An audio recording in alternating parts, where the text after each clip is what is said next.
has been making me wait for way too long. And I still got one dude on my mind. Conor McGregor, get your candy ass back to the octagon. We got some unfinished business, boys. God bless. I'll see you at the top. Well, that's Michael Chandler, but it might as well be the WWE. I'm just saying. That's why we got the Austin music playing, because I'm just waiting for the glass to break and him come out and cut a promo with The Rock, talking about how they're going to see him in the octagon. This is the thing that I talked about right here. This is what I was talking about right here.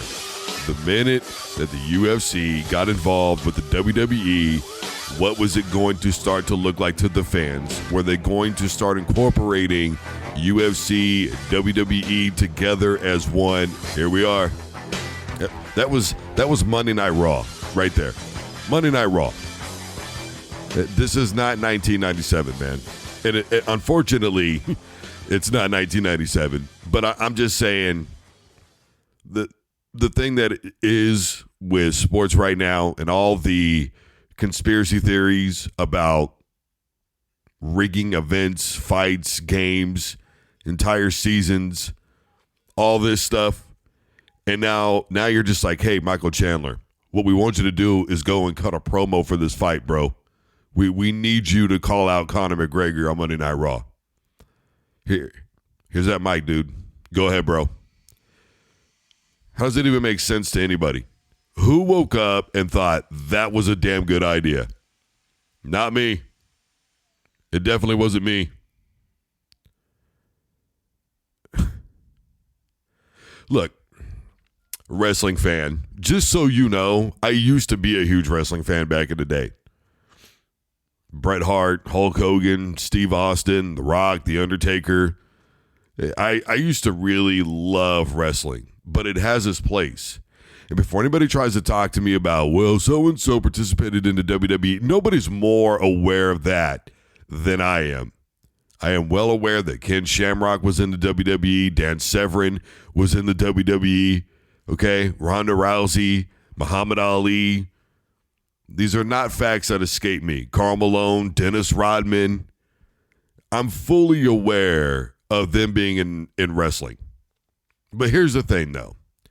At least back when they participated in it for the most part, not so much Ronda, but Ken Shamrock and Severn and Steve Blackman and Muhammad Ali, Karl Malone, Dennis Rodman, a good majority of people, it felt like it was real. It really felt like it was real. They did such a good job back then at blurring those lines. Now though, it is not. It's just, look, everybody knows it now. The business has been completely exposed. Completely exposed. The curtain came down probably right around the time that Shawn Michaels did it, which is why Vince McMahon punished him the way that he did. But they were doing A&E specials and all kinds of stuff back then anyway. And I think the tragedy of Owen Hart is what really sealed the deal for a lot of people. And once you know that something is scripted, once you know that a winner is predetermined, you cannot start incorporating the UFC into that world. Because now all anybody's going to say, every time somebody does something, how many times has Brock Lesnar walked into an octagon and shoved somebody and somebody went, man, WWE promo, bro. Come on, man. That was fake. Nobody wants to see a fugazi. We watch sports because we believe that the results are real. All right, what is this turning into Judge Judy? The cases are real. The people are real. Like, they're going to have to start saying that stuff beforehand because this is getting out of control. And I understand part of what the UFC is trying to do, because with the allegations that are going on right now with Brock Lesnar and Vince McMahon, I understand that the WWE is not having a good look right now. But that should be completely separate from anything else that they're trying to accomplish. And half of the people that were there, I don't know if you guys heard that really well or not, crowd goes mild is an understatement, Brody. I don't think half of those people even knew who Michael Chandler is. You've got to realize that the WWE world and the MMA world has and always will be different, regardless of how many people are trying to incorporate it. The Undertaker with his, the gloves that he would wear back in the day, he was the one that kind of brought that over to the WWE. It doesn't mix, man. I've always wanted it to myself, but it doesn't. I think Ronda Rousey, in terms of being a character, is a great heel in the WWE, but she just gets hate because she's Ronda Rousey. But the point of what I'm saying is, if you don't know what's going on, you don't know who it is. I mean, you would literally basically have to have Conor McGregor himself there for that to work. Because half of those guys, they're not going to know who Michael Chandler is. They don't follow MMA like that. And the ones who do, believe me when I tell you, they probably want to keep it separate too. Come on, man. The Rock giving away the BMF belt. A BMF belt that doesn't matter anyways because it's really a gimmick belt, like Austin Ford said. And when you have a gimmick belt in real events, then what is the point of it? Because you can't have a gimmick in real sports. But, what do I know? I'm just some guy, right? It is what it is, I guess. I just think this is a bad look. I knew that this was coming, though. This is exactly what I talked about when they first did the buyout. I was like, well, here we go. We're about to find out. And now you got The Rock all over ESPN, right, because of the deal that ESPN has with the UFC. And so, of course, this stuff is being posted on ESPN. And there's a lot of people that don't want their scripted BS mixed with their NFL, mixed with their NBA, mixed with their UFC. A lot of people don't want that. They will literally say, why are you posting this, bro? This is ESPN. You're supposed to be telling me about sports, not fake stuff. Then, of course, we've all got to get in the comment section and go, every movie you've ever watched is fake, right, bro? Like, it's just, do the dance, people, do the dance. Point of what I'm saying is, I really feel like bad luck, need to do something else. Here, I wanted. Did you guys know? Did you see this? Where Wilson has a new basketball that is $2,500. $2,500. I could think of 1,000,001 other things that I could do than spend $2,500 on a basketball. I mean, that's like probably a couple months mortgage payment for a lot of people. For me, that would be roughly, I don't know, 5 months rent, somewhere in that neighborhood. I could damn near pay off the rest of my lease of my rental right now. $2,500 would be about almost a year's worth of car payments right now. Would be $2,500. What else could I do with $2,500? I don't know. Go to Vegas. Blow it. I mean, if I'm going to blow money, I might as well blow it in Vegas on a really good time on, hookers, cocaine, and alcohol. I mean, if I'm gonna blow money, I might as well spend it in a way that I'll wake up and I'll have the same amount of regret, but at least I know I had a really good time instead of, well, that just dribbles like any other basketball. Oh, it's airless. That's cool. $2,500 for an airless basketball. Who the hell has that kind of money laying around? I thought we were like in this horrible economic recession. And Wilson's like, you know what we're going to do, Brody? We know inflation is way up. Way up. But here's the thing. That's going to be $2,500 for a basketball. I could go shopping and buy, and I'm a Burlington guy too. So I could easily, at Target, I love Target jeans, Goodfellow. Oh yeah, absolutely. I could go to Target and get myself probably about 2 or 3 months worth of clothes for $2,500. Who the hell is going to spend that on I don't mean it's like, it's not. The thing is if you look at it, it looks like a big ass ball of yarn or something. It don't even look like a basketball. And I'm not trying to be like, get off my lawn. But I mean, like, come on, man. $2,500 for a basketball? You can't tell me that you can't think of much better things to spend $2,500 on, man.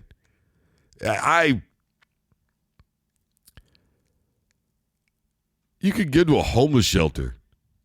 You could, for $2,500, we've got veterans that are homeless, man. We could get them into like a small apartment, a month's worth of groceries. $2,500 on a basketball. I got Basketball Jones, but not like that, pimp. Speaking of Basketball Jones, JJ Redick is beefing with everybody now. Check this out. I've seen the trend for years. What's the trend? The trend is always making excuses. Doc, we get it. Taking over a team in the middle of the season is hard. It's hard. We get it. Just like getting traded in the middle of the season is hard for a player. We get it. But it's always an excuse. It's always throwing your team under the bus. They lose to Memphis. Oh, it's his players' fault. Memphis was playing G League guys and two-way guys. And you look at his quotes over the weekend. Now he wants to take credit for the James Harden trade to the Clippers working out. He wants credit for that. There's just there's never accountability with that guy. Well, and now you've got other players that are mad at him for JJ Redick saying that. And they're like, come on, man, Doc saved your career. And he's like, F out of here. Literally said that in another quote. Talking about he had 4-year deals with somebody else. But everybody's like, well, then why wouldn't you take that deal, bro? Why wouldn't you take that deal if he had it? Well, I'll tell you why he didn't take that deal. It's real simple. Because everybody thought Doc Rivers back then was a good basketball coach. Now he's been hanging on to that 08 title that he's had with the Boston Celtics for dear life for the last 16 years. I mean, this is literally the same stuff I've been saying. Doc refuses to take responsibility. It's, well, it was the toughest schedule, before the All-Star break. I asked him if we could do it after the All-Star break. They didn't want to do it. We had guys that were mentally already gone in Cabo, and now he's right. Now it's, well, let me get credit for this. Like, bro, like, stop. I mean, after a while, I think you look at that championship win with the Boston Celtics, and I think you just go, you know what? Paul Pierce and Kevin Garnett and Rondo and Allen just basically looked at each other, said, we're just going to get the job done, took over and did it themselves. And I think that's a fair assessment at this point. They got the job done. I don't even really know that you could say Doc Rivers had much to do with it. Well, somebody had to do this. Man, look, dude. We all thought Paul Pierce was injured. Paul Pierce left to go take the most dramatic on planet Earth. He came back, knocked down a couple of buckets. It was a false sense of what was really happening in that game. But it got everybody hyped up. That's it, man. I mean, that's the story of that NBA Finals, Brody. It really is. I love Paul Pierce, but it is the story of that NBA Finals. Yeah, and I know KU fan loves to jump down my throat for it, but that's what happened, Brody. I hate to break it to you, kid, but that's how it went down. And if you don't like it, well, then it's just too damn bad, really. And point to where, even if, let's just pretend that Doc Rivers really did save JJ Redick's career. Let's pretend that's the case. Is he not supposed to be honest then about Doc Rivers just because his career got saved by Doc Rivers? He's literally paid now to be an analyst. He is literally paid to say things. Whether we agree with him or not doesn't matter. Nobody's in this business to be anybody's friend. I have friends that know one day there is a good possibility I will get on this microphone and have to go, here's the thing, man, you had a bad fight. Here's the thing, man, you had a bad game. Here's the thing, man, this happened. Here's the thing, Brody. It's just the way that it is. But I'm not going to preface it with the Stephen A thing and say, well, so-and-so is a homie of mine, because it doesn't matter when it comes to business. That's all there is to it. JJ is literally doing his job the same way that Stephen A. Smith does, You know, I would respect Stephen A. a lot more, to be honest with you, if he didn't preface it with, well, so-and-so is a homie of mine, a very, very good friend, but I'm going to let you know. You don't need that in there. And I can appreciate JJ at least just being straight up. If anybody acted like this is like brand new JJ, I guess everybody forgets about the debates he was having about Jokic a season ago. And then let's not forget right before he retired, I mean, what wasn't it, you know, that rookie is just like, hey, kid, this is my last run. Don't F it up.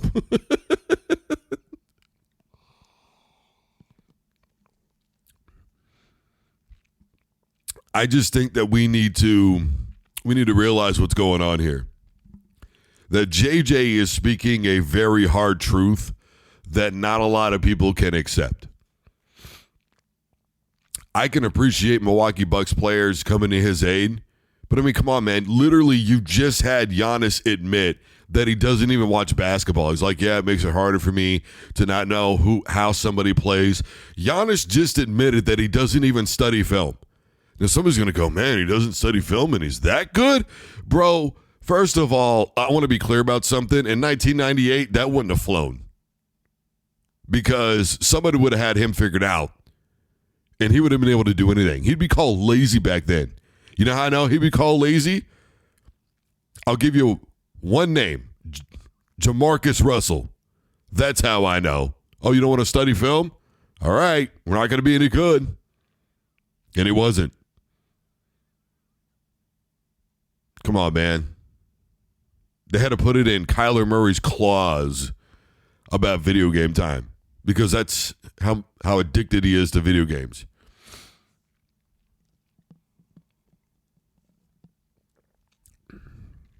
That's all there is to it.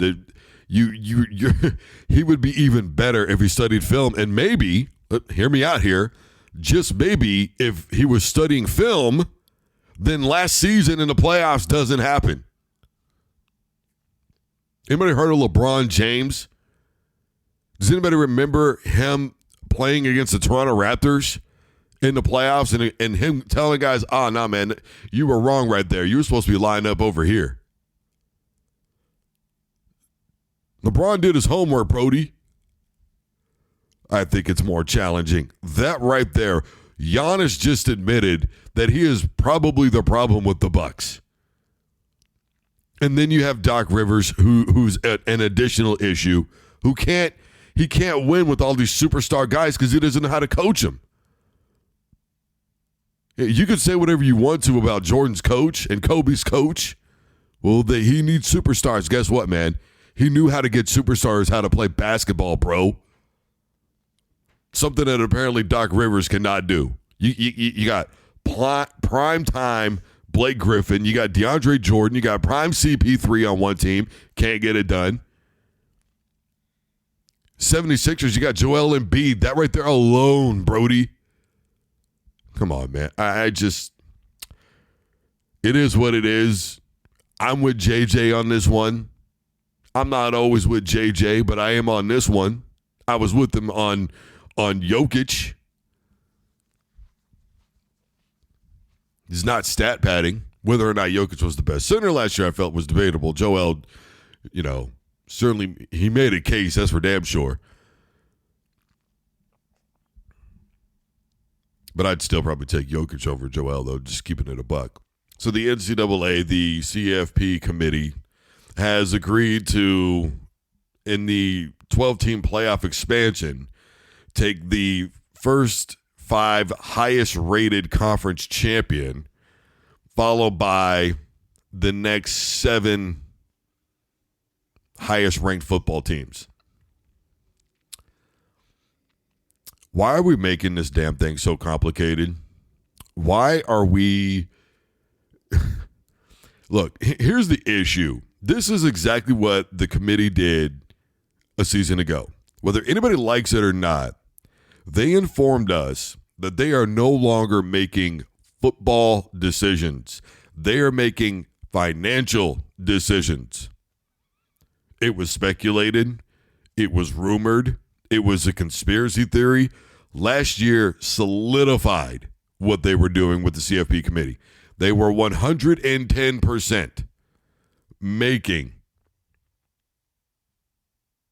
financial decisions, not football choices. A football decision would have been, this team is 13-0. They're the ACC champions. They are in. It's a bottom line scenario. A football decision, to be honest with you, would have been Central Florida getting a shot. That would have been a football decision. Maybe even Houston at 12-1, right? But now it's a beauty pageant. Now it's a financial decision. Now it's how many points can you win by? Is it pretty? Why does the final score have to be by 40? I mean, I remember watching the ACC championship, and they were like, well, maybe if Florida State could put together a drive here and, kind of really impress the committee. What should be more impressive than winning football games? What is more impressive than that? What does every fan like? Look, take away all the big pass plays and big dunks and all that stuff that happens in sports, and let's just regale it down to its most simplistic idea, which is winning. Who gives a damn what it looks like if you're a fan of Florida State as long as you're winning? And they were being conservative in those last couple of games because they were just minding their time, letting their defense do the job so that way they could get to the undefeated mark and then figure out the offense from there for the college football playoff.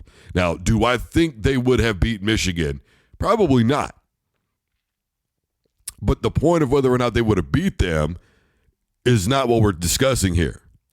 What we are talking about is whether or not they deserved to be in the college football playoff.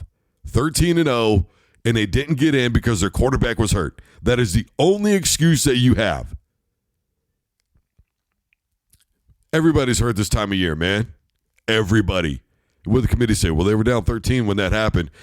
By the way, how did that game end? Didn't Florida State end up blowing them out? Look, the point of what I'm saying is here, this is giving us way too much now into the same thing. We're going to take the top 5 highest rated conference champions. Okay. So then you're telling me there's no such thing anymore than as a Power 5 conference, right? That now you're going to let in a Conference USA champion if they're ranked high enough.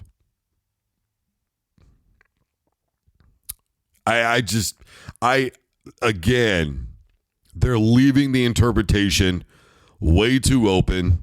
They are leaving everything to be subjective so that way when it comes down to the voting at the end of the season, they can then spin these rules however they want to.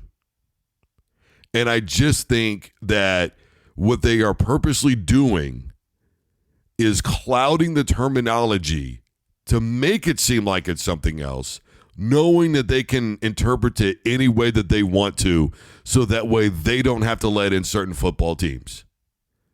We're still not going to have room for the little guy. I hate to break it to everybody. As much as I want to have Boise State, Utah's, Central Florida's, all these teams to get their shot, I just don't think it's going to happen. I think they're just going to figure out new ways to keep them out. I guarantee you, come preseason polls, the SEC is going to have a jump on everybody. And the committee is going to look at that jump and go, well, okay, let's take a look who's ranked. I'd be willing to bet that there's going to be 7, 8, maybe even 9 teams from the SEC ranked to start the season. And I would be willing to bet that by week 6 or 7, maybe 5 of those teams will still be undefeated. But it won't matter. They'll keep them ranked really high. We'll have this problem all over again. This is not a good resolution. Look, I've always said it needed to be 16 teams. I'm over that, and not with this type of voting. What really needs to happen here is they just need to develop the FS or the FCS playoff style and just go from that, like be done with it. An NFL type playoff style, because this is not the answer. This is not the solution. This is making it purposely more complicated than it needs to be. We know damn good and well that even though the Pac-12 is no longer the Pac-12 right now, they are the Pac-2.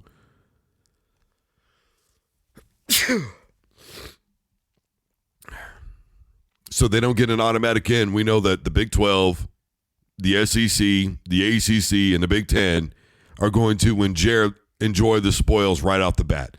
Okay, so let's just call it what it is. They're going to be the highest ranked. All right, and then from there, what are you going to do? You're telling me you're gonna pick somebody from Conference USA, Mountain West? I don't buy it. Regardless, real quick here, I do want to hit on this. Micah Parsons, nice little quote from him, which to me, Brody just won't let it go. Micah Parsons, beside Patrick Mahomes, what other QB in the AFC has accomplished anything to get more credit than Dak? Number one, I'm going to say Joe Burrow. Did anybody see what the Cincinnati Bengals were before he got there? Was it just like a big mystery to Micah? Does he not follow football closely enough? Joe Burrow completely turned around the Cincinnati Bengals. Zach Taylor gets way too much credit. Let's not forget that Zach Taylor, when he was at Texas Tech, had Patrick Mahomes, had Baker Mayfield. Brody never even sniffed the playoffs. And they had losing seasons up until Joe Burrow was able to turn the season around for the Cincinnati Bengals. They went to the Super Bowl. They went to the AFC Championship. They beat Buffalo in the playoffs. Everybody thought for sure that Buffalo team was much better than the Bengals. You think Josh Allen is a better quarterback than Joe Burrow, Brody? He said name one. I mean, let's keep it real. If it's not for that piss poor offensive line and Joe Burrow as a result getting hurt, him and Mahomes are probably the best two QBs in the NFL without any debate. And look, man, I appreciate him sticking up for his quarterback, and that's all well and good. But here is the reality of the situation. Once Dak gets to the playoffs, he falls apart. When he has to play a real defense, he falls apart. Go look at his playoff record. Look, if everybody was going to jump down Tony Romo's throat for having basically the same playoff record and the same pretty much mistakes in the playoffs, minus the muff field goal attempt, we're looking at basically the same quarterback then, aren't we? All these people that said that Tony Romo couldn't get it done are the same people giving Dak all the praise. Now, maybe you learned from your mistake. I don't know. But I will say this. Tony, for the majority of his career, did not have near, and I mean near, the talent around him that Dak has had. Brody has had all-pro offensive linemen. He's had Pro Bowl and all-pro running backs. He's had pro and all-pro defensive players. Up the wazoo. He's already got a Super Bowl winning coach in Mike McCarthy. What else does Dak Prescott need? What else can we get him? Seriously, I want to know what is Dak legitimately missing that no other quarterback in the NFL has? I would love to know the answer to that question. If you were to take Patrick Mahomes and put him in Dak Prescott's situation, they would be Super Bowl champions right now. And I don't even think it's debatable. They would be Super Bowl champions right now. What piece is Dak missing? Pollard, are you kidding me? He had Zeke Elliott. Come on, man. I just the best offensive line in the NFL for the first few years that he was there. What am I missing, bro? Don't forget, you're on the team, right, Micah? So, like, what is the rest of us missing? What do we not know that you know? Give us your true inside intellect. If you want to stick up for Dak Prescott because he's your QB, I'm Gravity. Here's what I really want you to do, though. Get on that microphone And I want you to start drawing up plays and giving us film and show us where Dak Prescott is on Patrick Mahomes' level in terms of arm strength, scrambling capability, reading the defense, making the types of throws that he makes, the accomplishments. I would love to know. And why are you pointing out the AFC anyways? Is it because there's nobody in the NFC and you're well aware of that, except for Jalen Hurts, who, by the way, has been to a Super Bowl? Something that Dak Prescott can't say. I mean, come on, I just stop it already, Brody. In fact, I think here's the issue, is that it's really getting nauseating with Micah. Every single day he gets on that microphone and he starts yakety-yakking about Dak Prescott. And I understand that Stephen A. is keeping Dak Prescott's in his mouth, name in his mouth. That's fine. But, bro, you don't have to pay attention to it. You're aware of this, right? You could let it go the same way that I don't have to pay attention to you. I could let it go. I appreciate NFL athletes having a platform to say what they want to say. It doesn't make it right. And I know that he's not going to get on a microphone and go, you're right, bro, Dak's a buster. Dak can't ball. Dak can't do this. Dak can't do that. Right? Didn't we see that in Denver? God rest Emmanuel Sanders. Didn't he do an interview with Skip Bayless where he was just like, for all the attention he gets in the locker room, he's really just a regular guy. He doesn't walk around with a swelled head and all that stuff. And then when Tebow left Denver and he went to the Jets, it was, don't let the door split you on the way out. Remember that? So I think if Dak were to get traded tomorrow, we'd probably see a very different Micah Parsons, if I'm keeping it real. I don't know that Micah would be so joyous about Dak Prescott. I don't think he'd be depressed. I don't think he'd be like, man, we're losing Dak Prescott. Especially if you got Patrick Mahomes. I mean, and Joe Burrow. Look, man, I would take a healthy Joe Burrow, a healthy Aaron Rodgers, a healthy Patrick Mahomes. Hell, for all my blustering about Josh Allen, I'd take a healthy Josh Allen over Dak Prescott right now. I'd take Lamar Jackson over Dak Prescott. Like, are you serious right now, Brody? Like, there's just so many quarterbacks. I mean, and then you start getting down to the middle part of it. Like, him and Kirk Cousins are basically the same QB, Brody. Kirk Cousins is good, but he's not great. Derek Carr and Dak Prescott are basically the same QB, Brody. Jimmy G, pretty much the same QB, man. I mean, it really, you start really thinking about what legitimate comparisons are. It's not to Dak Prescott. It's not to Patrick Mahomes. That's for damn sure. That's not even like, and I get it. You want to, against the best, but Brock Purdy, who are you taking, Dak or Brock?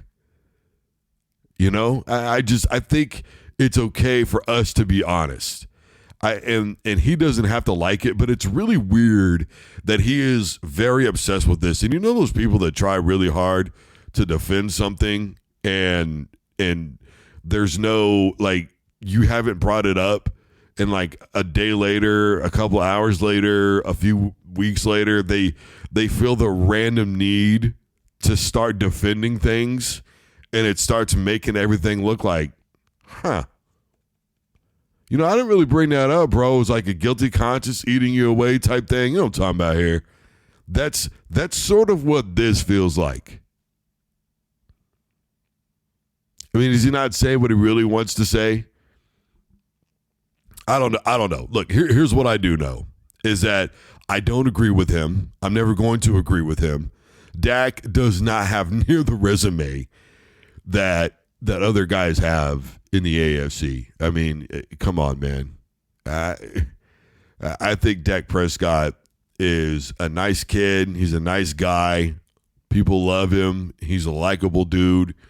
I would probably love to sit down and just chop it up with him one day, But as far as being an NFL quarterback goes, he's very, very middle of the road. And it is very, very okay for us to say that, Brody. I got to tell you what, man. And look, this is coming from the bottom of my heart, I am really excited about what's going on with the Raiders right now. I think Antonio Pierce is a phenomenal fit for the Raiders. And if I'm a Raiders fan, I am excited as hell. Now, I'm not. I'm a Broncos fan. I want to be clear about that. But from a journalistic perspective, I don't know how you can not be excited about what's going on with the Raiders. Here's Antonio Pierce. And then we went into, we got the Jordan rules, and I'm calling now from now on, as long as I'm here, the Patrick Mahomes rules. Mm-hmm. So you remember when Jordan was going through it with the Pistons, all those guys in the 80s before he came Michael Jordan, Air Jordan, the Pistons used to whoop his. Anytime he came to the hole, elbows, filling them, love taps. We touched them. We in the head, mentally, physically, emotionally, spiritually. I'm touching you. Mm-hmm. So I showed those guys Jordan getting his whooped. And then we went into, you got the Jordan rules. There you have it. The Jordan rules for Patrick Mahomes. Now, look, I want to nip this in the bud for anybody really quick here. I don't think he's talking about getting anybody hurt. Okay? What he's saying is if you want to scramble, you want to run with that football, at that point, you are a runner, Brody. And I hope that you are ready when you come through here, that if you want to get down, we're about to get down. You're going to feel it. You're going to know we in the building. That's what he's saying. You want to be back there. You want to be running around. You want to be Elway. You want to be Tarkenton. Ain't going to happen with us anymore. We are going to punish you. See, that's football, man. Him, Dan Campbell, these guys are bringing old school football back. The way that we grew up, the way that we played. You ever played football on asphalt in the street? It's fun until somebody shoulders your ass. But it's man stuff. It's a man's game. Ask Ray Lewis. Remember that? It's a man's game tonight. Now you know that. Spitting. That's what I'm talking about, man. He said, now you know that. I just, because, you know, and what's going on, man? People are freaking out. And I'm sure the NFL is going to take notice. Although they didn't take notice when Dan Campbell said it, did they? No. And look, anybody who's praising Dan Campbell for saying that we're going to fight and claw and scratch, and if we're going to go down, we're biting off kneecaps and taking something with us as we go down. I hope you're keeping that same energy for Antonio Pierce. I hope you are. I will say this, though, man. I seen a comment. It said the Chiefs won a playoff game in their stadium before they did. I was just like, okay, bro. I see you. I see you. Look, man, it's a culture shift. And you're going to have to give Antonio Pierce a little bit of time, right? Last year with Dan Campbell, the season started out pretty much like a Detroit Lions season. They go on the win streak. They do really well. This year, they go to the NFC Championship game, a game that they were dominating. Let's keep it a buck. They screwed the pooch there, okay? The reality is you're going to have to give Antonio Pierce that same kind of time. Let me get my guys in place. Let me get my action. Let me get my quarterback narrowed down. Let me, get my defense back in order here. Let me get my offense right. Let me get this play calling in business. He's going to have to do some experiments. There's going to be some trial and error. And here's the thing. People love to go, man, he talked all that just like they were doing with Prime, right? The way the season ended for the Colorado Buffaloes, you will not be saying that at the end of this year. Same thing with Antonio Pierce. Dan Campbell has made it known. So before everybody goes run and jive this coming season, where the Raiders probably win, I'd say 8 or 9 games, maybe 10, kind of depends. You got Harbaugh over there now in that division. It's not going to be easy. I think Russell's out of Denver. I think that's a foregone conclusion. So it's not exactly wide open. You've still got the Kansas City Chiefs. Reportedly, they're looking at Mike Evans. Of course, then again, who wouldn't be? Baker Mayfield's a free agent over there. Mike Evans, does he really want to stick around with all the work that he's putting in? And the Buccaneers don't really seem to be going anywhere. He's already got a ring. Might as well go out and get his duckies. So if the Chiefs get Mike Evans, Mike Evans times Patrick Mahomes, forget about it. Especially if you've got Travis Kelce still there. Really forget about it. It's going to be a very tough division to compete in, is the point of what I'm saying. And I also think that if anybody's going to jump down his throat, they need to remember that this is not going to be an overnight success. Most things in the NFL aren't. It just happens every once in a while, and we expect it to be like that all of the time. Well, I hate to break it to you, but winners are winners.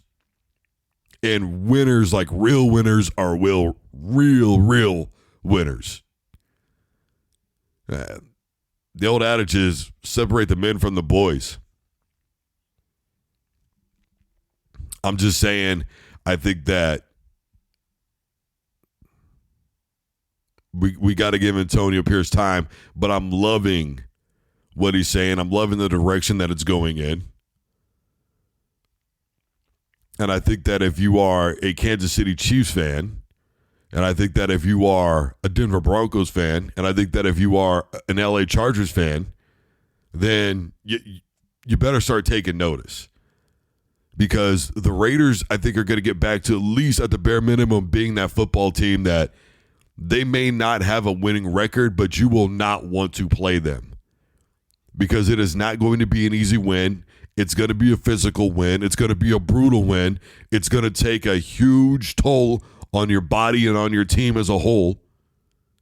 And you're going to walk away from that game limping, you know, and just kind of like, man, we won, bro, but we got tested. Which is how the AFC West used to be. It used to be the Broncos, the Seahawks, the Raiders, the Chargers, and the Chiefs. And believe me when I tell you, there was a time where you didn't want to play against any one of those football teams. They were all beating the hell out of each other in the division, sure. But away from the division, AFC West was pretty dominant, especially during the regular season. I mean, we're talking guys like Russell Maryland, Howie Long, Tom Jackson, John Mobley, Derek Thomas, Neil Smith, Alfred Smith. These guys were all in one division, man. One division. And most of those guys I named were just the linemen. I'm not even talking about all the linebackers. Junior Seau. Come on, man. Champ Bailey. Of course, not quite around that time frame, but I'm sure you're picking up what I'm putting down. Look, the point of what I'm saying is this. You got to love the energy. It's good that a Davis finally caved in and gave the fans what they want. But hopefully he gives this thing more than a year. If he doesn't give him more than a year, then what was the point of even doing it to begin with? Why hire somebody? Look, man, unless they completely the bed, which I don't think that they will, and win like 4 games or something like that, then okay, I get it.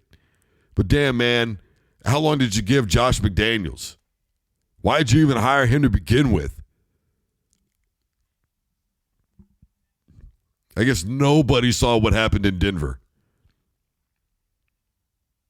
If you're going to give Josh McDaniels a season and a half, Antonio Pierce at least deserves 2 full seasons. At least. Josh McDaniels. What has that guy ever done away from Tom Brady? Ever. Boy, he just, in Denver. Sometimes I wonder if he was sent to sabotage that football team. I really just, that's how bad it was. Like, why, what in the hell? Anyways, I don't know why this was so interesting to me. I guess it's just because it was such a defining moment, I think, unfortunately, in Latrell Sprewell's career. Does anybody even remember Latrell Sprewell. I mean, it's kind of like the generation that's here now, right? I have a hard time believing that they would remember Latrell Sprewell.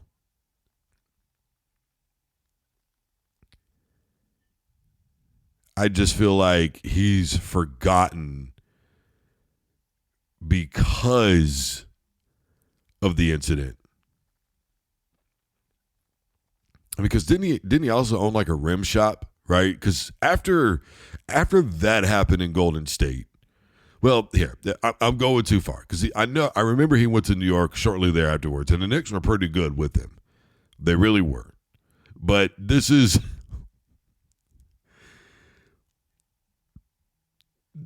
Brian Shaw talks about it.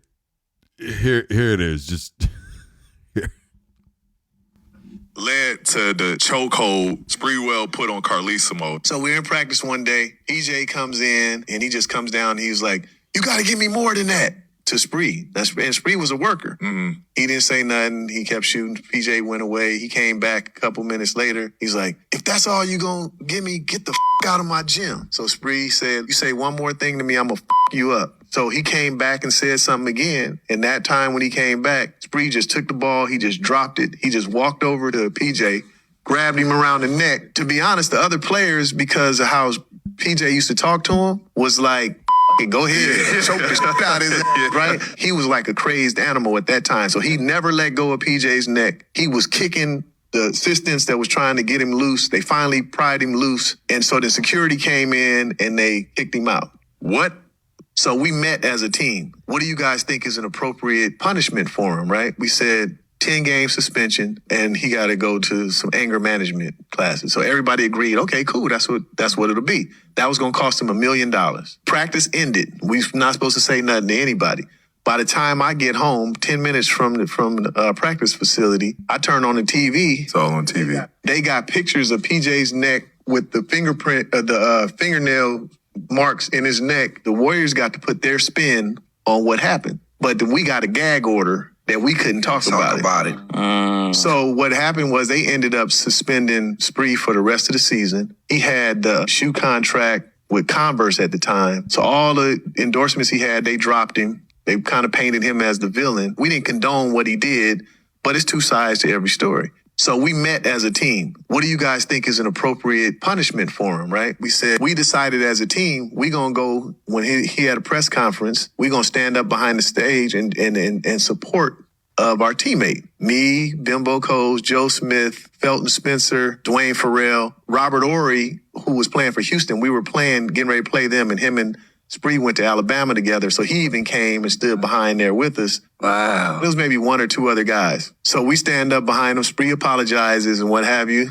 2 weeks later, I'm in the hotel, get a knock on the door, it's PJ Carlesimo. We're in Portland. You and Joe Smith just got traded to Philadelphia for Jim Jackson and Clarence Weatherspoon. Get y'all out of here. And then everybody who stood behind all traded or all Dickie released. Simpkins got cut. Yeah. I see him. I'm flying to Portland. I see him at the airport. I'm like, me and Joe Smith at the airport. I'm like, "Man, what you doing here? You got traded too?" He was like, "Nah, they cut me." Yo, that's foul, kid. I mean, that was the thing, right? I mean, if anybody remembers that whole thing with him and PJ Carlesimo, which if you've ever heard PJ Carlesimo talk, like announcing games, you almost, I hate to say it, kind of get it. And it's like, like you ever seen that Dave Chappelle stand-up where he's like, I don't know, even if he did do it, you know what I mean? Like,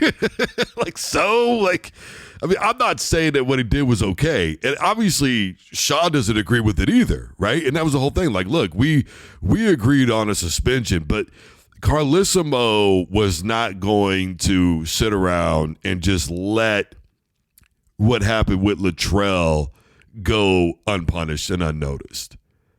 The team got together and they decided what they felt was appropriate. And according to his version of what was going on right there, that's with Shaw, of course. We're not talking about Latrell Sprewell. According to his version of what was going on, PJ was really just, he never really treated the guys with respect anyway. And that's why a lot of the guys were kind of letting it go. Again, I'm not justifying it. I'm just saying that people have to remember that when you are a grown man and you are talking to another grown man a certain type of way, I do not give a damn what your position in life is. Everybody can only take so much. And if you give somebody a fair warning and you say to them, hey, bruh, cut it, or we're about to have a problem. I think it's very simple to know, bruh, I should probably shut my mouth right now because obviously I have taken this to a level that somebody is no longer comfortable with, and they're talking about like getting down. And you have to learn that when somebody engages you that way, you have to take them seriously, man. You got to take, when somebody says, hey, man, shut up or I'm going to F you up, especially Latrell. This wasn't new. This wasn't the first time Latrell got in trouble. You serious? Come on, man. Like, you know who you dealing with, bruh. Stop. I wish everybody would quit acting like they're so stunned that when a grown man can't take a certain way or another grown man, and well, you know what, be the bigger man, blah, blah, blah. No, bro, being the bigger man is for you. That's who being the bigger man is for. If you want to be the bigger man and you want to take at your job and you want to let your boss talk to you like that and then go home and complain to your wife about it while you sit back and you drink your beers and you get mad and you punch the refrigerator, then you go right the hell on ahead. The rest of us, however, have no problem with dealing with somebody face to face and drawing a line. You understand how that works, bro? What happened to... My thing is because he's an athlete, I don't think he should get a pass, all right? I'm not saying that. Simultaneously, just because he's an athlete doesn't mean that we shouldn't give him a pass either. And I'm not saying that we should give Latrell Sprewell a pass for what happened back then. But obviously, a lot of the other guys on the team chose to stand with him. Now, there were consequences, but they did what they felt was right. So there was clearly something else going on there if the other guys from the team, Robert Horry, guys, flew out. Let's not forget Robert Horry is a 7-time NBA champion. With how many different teams? Right? The Spurs, the Lakers. The point of what I'm saying is if you've got that kind of support, then you need to understand that there were other things that were clearly going on. And there is a reason why PJ Carlesimo is not a coach anymore in the NBA and hasn't been for a very long time. And there's a reason why nobody is ringing his line. There are reasons for that. You know, it's like Shaw said, man, there's two sides to every story. And everybody just wants to sit around and blame Latrell and act like he's the worst human being on planet Earth. We live in this forgiveless society now, and I don't know where it came from. I don't know where it started, and I don't really give a damn. I am a person who is of second chances, and that's all there is to it. You can talk about where Latrell is at in his life right now. Okay, bro, I get it. Maybe it was symptomatic. Maybe it was. But what I'm telling you is when I see Latrell Sprewell back then for the situation, I always was just kind of on his side a little bit. There just seemed to be something there about PJ that was off, man.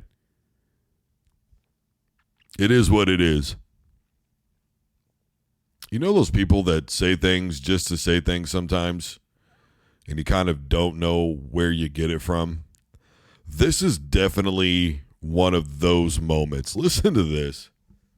Yeah, I think he would actually be a great fit with the New York Jets, and here's why. Oh, my gosh. Why you want to... Aaron Rodgers and Russell Wilson? Absolutely. Pay him $1 million, and let him resurrect his career.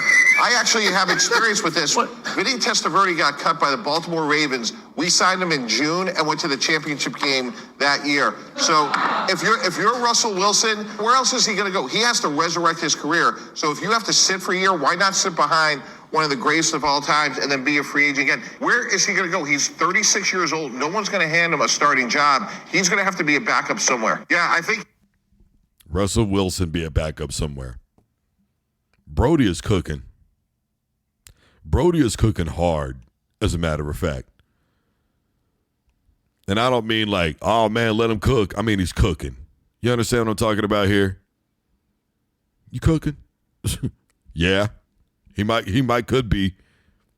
Russell will. Look, first of all, the Pittsburgh Steelers, I think, need a quarterback, if I'm not mistaken. I mean, does anybody look at the Pittsburgh Steelers roster and go, there's two quarterbacks on the Pittsburgh Steelers who are better than Russell Wilson? Are you kidding me? Back to the Dak Prescott argument, Russell Wilson in the AFC has won a Super Bowl. In fact, he went to back-to-back Super Bowls. Okay? So let's get that out of the way. Did anybody watch the horrendous line play from the Denver Broncos and how Denver had to do all these crazy things in order to counteract the horrific offensive line play? He's had how many coaches now in the last couple of seasons? How many offensive coordinators now in the last couple of seasons? An offensive line that is ranked at the bottom of the barrel in damn near every category that you can rank in terms of efficiency, false start penalties, holding penalties. I've literally eyewitnessed Russell Wilson in shotgun, and before the ball gets there, somebody is already in his face, and he has literally enough time to get the snap and just go down because there's somebody already on top of him. He's literally just trying to prevent a fumble at that point. And you mean to tell me that you think it's Russell Wilson and that he's got to revive his career and he's not going to be a starter somewhere? Look, to me, if Russell couldn't get a job in the NFL, I think he would flat out retire. Let's be honest about that for a second here. I don't know that, come on, the Minnesota Vikings, Kirk Cousins is a free agent. Are you going to tell me that with the remaining quarterbacks, Josh Dobbs, et cetera, that are there in Minnesota, that you see quarterbacks that have a better future than Russell Wilson? I would be willing to bet that the Indianapolis Colts would sit Anthony Richardson so that way Russell Wilson could come and play quarterback for them. This is not like an RG3 situation where he's going to be brought in to mentor guys. Russell Wilson is not a mentor in this league. He is a starter in this league. The constant disrespect for Russell Wilson because of how the last couple of seasons have gone, and let's also be very clear about what happened in Denver. It has been admitted to by the Broncos organization. It has been admitted to by their head coach. It has been admitted to by Russell Wilson that they threatened to bench him because he didn't want to rework his injury clause with his contract. And he played through that, and they won, 6 games in a row, including beating the Kansas City Chiefs. Had Peyton yelling at him on the sideline and blaming him for Sean Payton's repetitive and ridiculous play calling. That defense was nowhere near as good this past season as it was the year before. I just, it's really bizarre to me that I don't think anybody's actually watching Denver Broncos games. I know they caught that beat down against Miami last year, but it was not Russell Wilson's fault that Mims fumbled the football in the reverse play. It is not Russell Wilson's fault that Cortland Sutton fumbled the football multiple times in that game. It is not Russell Wilson's fault that those DBs were getting cooked like it was a barbecue.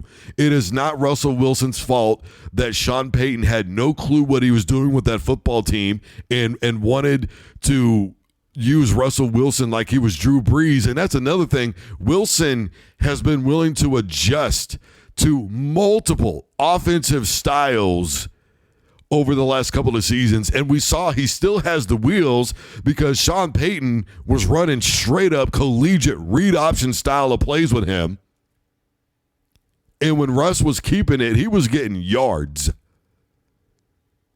I do not get why the blame is being put on the shoulders of number 3. That was the last couple of years. I'm not saying Russ is without blame, but what I'm saying is that entire football team, the Broncos were horrific with drops 2 seasons ago, and Russ got all the blame for that. That receiving core couldn't catch a cold. Couldn't hit water if they fell out of a boat. Are you kidding me? They were horrible. Horrible. Nathaniel Hackett wanting Russell Wilson to be Aaron Rodgers in terms of the play calling style, not realizing that offensive line, you can't do that with. You can't do all those look-off throws when you don't have a second and a half to throw the damn football. You need the full 2.5 to 3 seconds of pro protect to make those plays work. If we're going to talk football, damn it, let's talk some football now. Okay? Especially when you're trying to hit that seam route and you've got guys that are not very good at side. I mean, you could say Cortland Sutton is decent at getting open. That's fine. But he is not that guy at wide receiver. Too many fumbles, too many. He'll make spectacular catches, don't get me wrong, but he's also in the NFL. And in the NFL, you're bound to make some plays. I just blaming him solely for that team is so ridiculous. And look, you could go with the prima donna stuff and all that. Russ gave all that up a season ago. You know, and Sean Payton was running his mouth about Russ before the season even started. Okay, if you didn't want Russ, then why did you take the job? You know you can't just bench Russell. You know that. So why accept the trade, bro? There are just so many layers to the Russell Wilson situation in Denver, and it upsets me because he's getting all of the blame when he deserves maybe 10 to 15% of the actual blame for how that football team has played over the last couple of seasons. Well, his numbers are this and his numbers are that. Go look at the play calling. Go look at the offensive line. Go and watch. Jeez, man, YouTube is free, people. It's real simple. You go into the search box, you type in Denver Broncos 2023-2024 highlights, and then you will watch where even when they made good plays, how Russ was under duress the entire time. Man was back there running for his life. Probably type in something like Russell, like Cortland Sutton fumbles, Mims fumbles, Broncos drop passes. Well, he had Hamlin wide open in the end zone. I don't understand, man. I don't understand. I'll tell you what. I'll tell you what I do know. Every quarterback makes mistakes, man. That's what I do know. And I'm not a Russell Wilson apologist by any stretch of the imagination. And I said before, when he was in Denver and they were getting ready for the first game, I flat out was just like, dude, Russell Wilson traded one pathetic offensive line for another. And for anybody saying that Geno Smith has been doing just fine with the Seattle Seahawks, really? How many playoff games have they won since he's been there? I'll wait. That's what I thought. Stop it. Stop the cap already. I'm over it. Russell Wilson deserves way more respect than he is getting.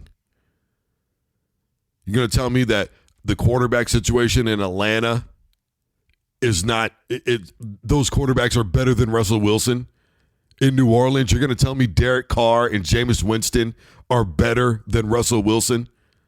You're going to tell me with a straight face that you would take Kyler Murray over Russell Wilson in Arizona. You're going to tell me that. I know peyote is legal in a lot of states now. Maybe some people need to lay off of it, pimp. Just because you can say something doesn't mean that you should. That's fine. That's his opinion. He gets paid for it. That's all good, well, and dandy. But man alive, I don't think I've seen anything that damn annoying in a long time. And Stephen A. is out there, and Skip Bayless is out there. And they say some annoying ass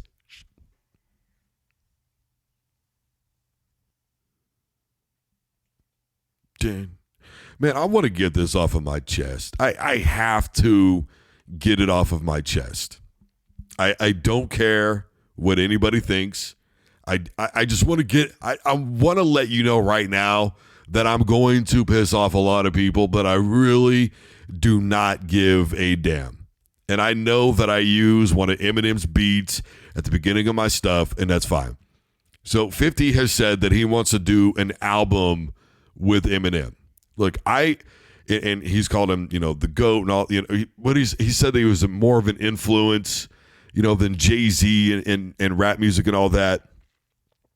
Look, I want to be clear. I want to be very, very clear. I appreciate 50's loyalty to Slim. I really do, because Slim took on what was considered by 3 other record labels who had dropped 50 to be a flight risk. And Slim was like, nah, man, this dude makes me laugh. I think he's funny. He's a hell of a rapper. Like, who cares about his past? Let's bring him in and put him on. I'm with that. I'm 100% with that. But Eminem is not the GOAT. I don't care how many records that man has sold. I want to remind everybody that Eminem is a white boy, and white boys needed somebody to cling on to that grew up in the suburbs, that loved listening to Tupac, and they needed a way to not be called a wannabe anymore. Eminem was the way. I'm not saying that Dre doesn't have real love for Slim. What I am going to say is I think we know that Dre went and saw money. Like, a white boy, and Eminem was crazy. He was shock value when he first came out. How you gonna breastfeed me, ma? You ain't got no, you know what I mean? Like, nobody was saying that. And Eminem was not saying things that a majority of black people can relate to. He was saying stuff that a majority of white people could relate to. That kind of whiny, high-pitched, mom, why don't you love me type flow, okay?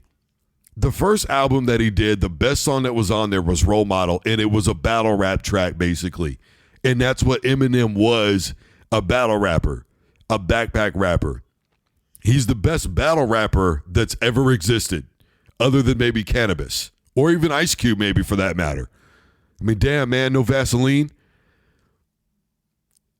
It really, you could say that about Slim with the battle rap. And to me, one of the greatest albums of all time is the Eminem Show. The Eminem Show, from basically beginning to end, was hard. It really was. But come on, man. Isn't that why you made this CD for me, ma? And it's weird because he's like, I regret doing that song. You regret doing Cleaning Out My Closet, but you don't regret asking how your mom was going to breastfeed you because she wasn't endowed enough. Okay, Brody. All right. I just, somebody make it make sense. And if you're wondering who I think the greatest rapper of all time is, it's real simple. It's Ice Cube. First of all, I want to be clear. Did Ice Cube not get with NWA and write everybody's lyrics? Did he not write the lyrics of the most influential rap group that's ever existed? They changed the game on a lot of different levels, man. A lot of different levels. The freedom of speech, That's first and foremost. Number two, they were really storytelling. This is what goes on in my neck of the woods. This is what's really happening. Boys in the Hood. Tell me that Ice Cube didn't help make that movie what it was. Okay? Now, he helped start NWA. Does he not go back and eviscerate NWA with maybe the greatest diss track of all time? Does he not do that? Then does he not start West Side Connect Gang? Meanwhile, still having hits upon hits all through the late 80s, into the 90s. Name a time frame basically from, let's say, like 87, 88, and then when NWA came out, to about 04 or 05, maybe even later than that. We could go into 08, where Ice Cube was not relevant some way in music. Hell, man, 2018, Everything's Corrupt. Tell me that album wasn't hard. His career has literally spanned 88, 98, 08, 2018. Brody literally has been rapping damn near as long as I've been alive. And there are people out there that really think he's not that good. I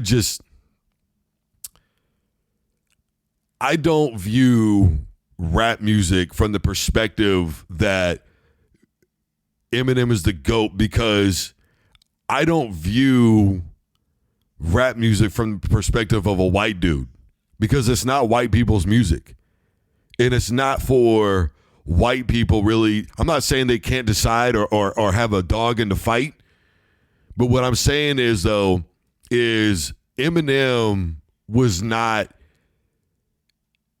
a real rapper in the sense that he was saying typical things. Now, it's cool to separate yourself and all that, you know what I mean? But there comes a point where it's like, okay, is this a joke to you? Kind of like Lil Dicky. I mean, really, when you think about it, Lil Dicky and Eminem, you know, and that's fine. Eminem could show off and rap really fast and do all that stuff all he wants to. That's cool and fine. But to me, that's always been like white boy stuff that's trying really hard to impress people in a genre that he knows he doesn't really belong in. Why do you think Vanilla Ice really didn't sustain, man? It had nothing to do with anything else other than at the end of the day, he was kind of corny. I mean, seriously, when you really think about it, he was corny. Ice Ice Baby is a dope track, don't get me wrong. But he was corny, bro. Well, you know, Teenage Mutant Ninja Turtles, man. Remember that ninja rap. That was pretty dope. But I think the reason why Eminem sustained was because he had the backing of Dre. And I'm not saying that the backing of Suge Knight is not big, but, you know, let's keep it a buck. Suge Knight is Suge Knight. You understand? Brody is a G for real. And he's going to do some G for real. You know what I mean? So for my money, to me, Eminem isn't even, like, to me, Zero's a better rapper than Eminem. Bun B is a better rapper than Eminem. Ludacris is a better rapper than Eminem. Like, I could go on and on and on. T.I. is a better rapper than Eminem. Jeezy is a better rapper. Just because these guys aren't battling does not mean that they're not better rappers, because they are great storytellers. Eminem tells the story in a different way, which is cool, whatever, bro, I'm with it. But to me, I just, those first two albums to me were so garbage. They really were garbage. It was 8 Mile and the Eminem Show that really blew him out of the water. It really was. But let's not forget, 8 Mile's also scripted, Brody. So of course he's going to win in the end. You know, I'm not saying he's not, like Benzino, that whole thing, like Benzino gets so mad. Benzino was literally crying. He was literally crying.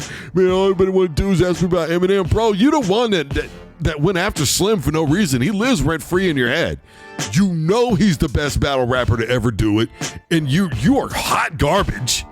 Like, the fact that he even gives you the time of day, you should, like, just be like, thank you, Slim. I appreciate you, sir. Thank you for making my name relevant. Good looking out. For my money, best battle rapper of all time is Eminem. Best rapper of all time is Ice Cube. Period. All right, everybody. I'm Drew Duncan. The show's fired up. We have been live, Block50Radio.com. Block 50 Radio is one of the sponsors, WBFR. Your local programming is next. Don't you dare touch that dial.